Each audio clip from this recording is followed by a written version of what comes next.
Hello बच्चों, let's read the question. And the question says incorrect about lenticels. First option is regulate opening and closing of stomata. Second, perform gas exchange of gases. Third, transpiration also occur. Last one is absent of young stem. इस question को solve करने के लिए हमारा जो की concept for this question is lenticels.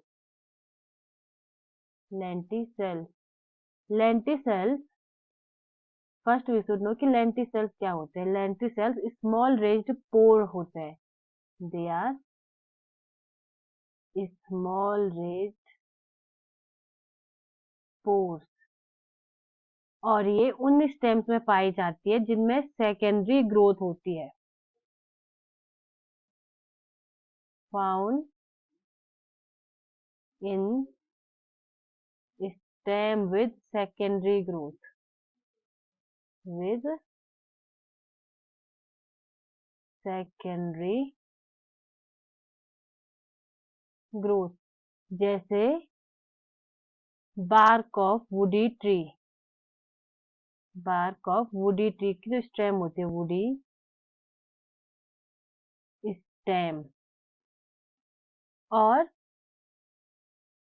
ये काम करती है, ये गैसेस एक्सचेंज करती है एटमॉस्फेयर और इनर टिश्यूज, स्टेम की इनर टिश्यूज में.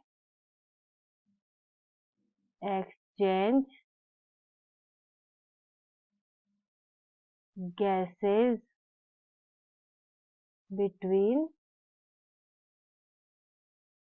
Atmosphere and inner tissue of stem. Inner tissue of stem. So let's read the options again. First option is regulate opening and closing of stomata. ये option बिल्कुल गलत है क्योंकि stomata and lenticels are different structure. Are different structure. स्टोमेटा के जो pore होते हैं वो सिर्फ open only in days, open only at day time.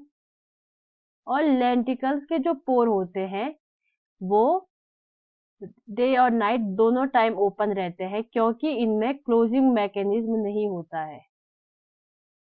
Open at day and night.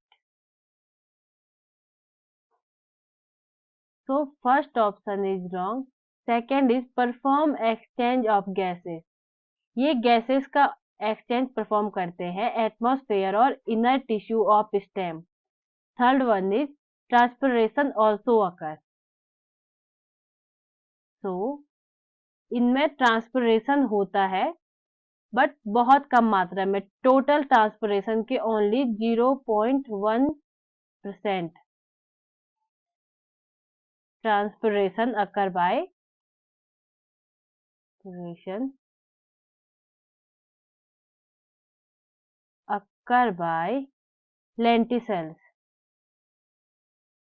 Occur by lenticels. Last statement is absent in young stem. ये young stems में absent होता है क्योंकि ये सिर्फ उन्हीं स्टेम में प्रेजेंट होता है जिनमें सेकेंडरी ग्रोथ देखी जाती है. इसलिए ये स्टेटमेंट भी सही है बट हमें यहाँ पर इनकरेक्ट स्टेटमेंट चूज करना है जो कि है regulate opening and closing of the stomata. तो इस क्वेश्चन के लिए हमारा जो राइट आंसर होगा वो होगा statement A. I hope you understand the concept. Best of luck.